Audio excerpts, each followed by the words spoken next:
All right, we're going to go ahead and get started here with our second duel. We're now joined by Kaz Grala, driver of the number 36 Ford, who raced his way into the Daytona 500. Congratulations, Kaz, on that, hard-fought finishing position there to get you into the Daytona 500. Tell us a little bit about duel number 2 and kind of what was going through your mind there as the laps, closed down. Yeah, that was a whole lot more intense than I had hoped for it would be coming down to the end. Oh, sorry. How about now? Oh, there we go. Yeah, that was certainly a lot more intense than I wanted it to be coming down to the end.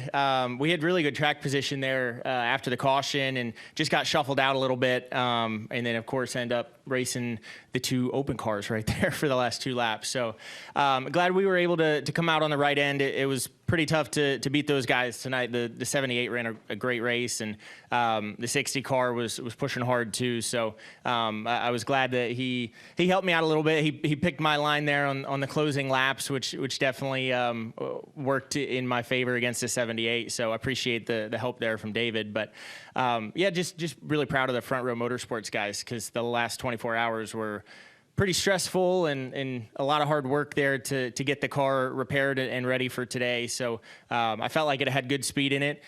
Driver needed to pick up on some things, did a little learning tonight. So I feel like I know a lot more going into Sunday than I did going into this one. All right, we'll go ahead and open for questions. We're going to start up front with Kelly Crandall. Kelly Crandall, Racer.com. Kaz, I'm sure it doesn't get any easier coming down here and having to qualify for the Daytona 500, but having gone through it a few times, does the experience help any, at least with your confidence or your mental state in keeping yourself relatively calm, maybe going through these Thursday races? It certainly did going into the week, but then once you actually get to today, knowing the position that we were in because of last night, it was no less stressful. And honestly, I think the biggest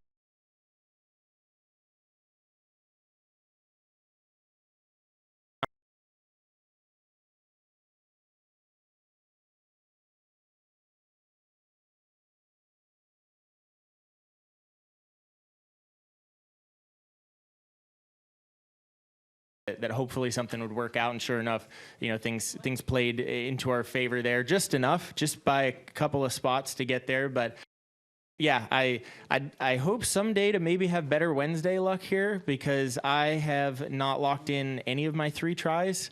I've had stressful Thursdays, so I look forward to a relaxed Thursday someday in my life, I hope. All right, we'll go to Jacob. Jacob Sewin, Raceface Digital. Kaz, we heard the radio transmission in here during qualifying last night. Can you give a little clarity first on what exactly happened and what repairs you guys had to make? Sure. Yeah, it was a really weird situation. So just a bolt backed out where the shifter rod actually connects to the transmission. So after my first shift, I went to grab the second shift, and the shifter no longer worked.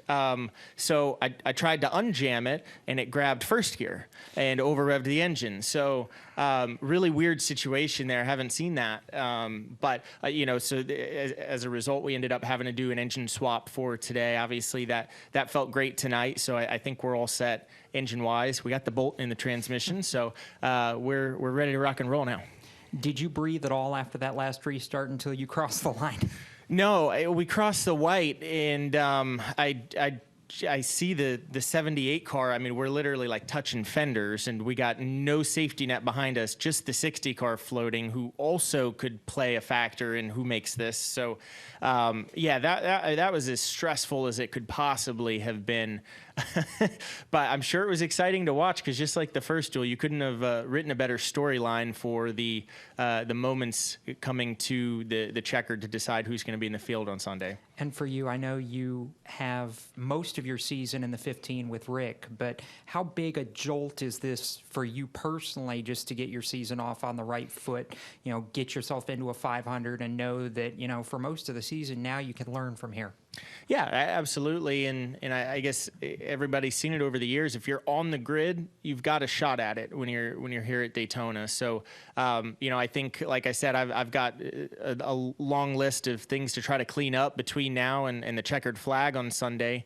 But I do think that we've got a shot at it. Why not? And of course, Front Row Motorsports has won the Daytona 500 before. So certainly everybody around me and the equipment under me, I feel is capable of doing it. And it just comes down to trying to execute and do the best job that you can. And maybe you find yourself in that position when the closing laps are here on Sunday. All right. Any questions in the press box? No questions from the press box. All right. Any final questions downstairs? All right. We'll take one final question here in the back. Hello, Lee Mulhern, Full Sail University. Riley Herbst and Ryan Blaney both mentioned that the pushing was a little bit more aggressive during this race. Do you feel like that was due to the new packages on the cars, or? Well, honestly, I can't speak to comparing packages. I'm pretty new at this next-gen stuff, but I definitely thought that things looked somewhat aggressive out there, and the cars were a lot less stuck than what I expected. They didn't really love the pushes, so that was good to know. But I'm sure for the 500, everything's just going to ratchet up in intensity and more aggression. I feel like the most important thing I learned tonight was track position is key. You can't just decide to move your way forward when you're ready to go like you can in Xfinity. So I think where you're lined up is critical, and therefore you're going to have guys pushing even early in the race just because you have to. And it doesn't seem like the right time yet, but I see why they do it now. So I'm sure the race here for the 500 is going to be exciting, and hopefully our 36 team can come out on the right end of it. Thank you. All right. Kaz, congratulations again. And best of luck Sunday in the Daytona 500. Thank you very much.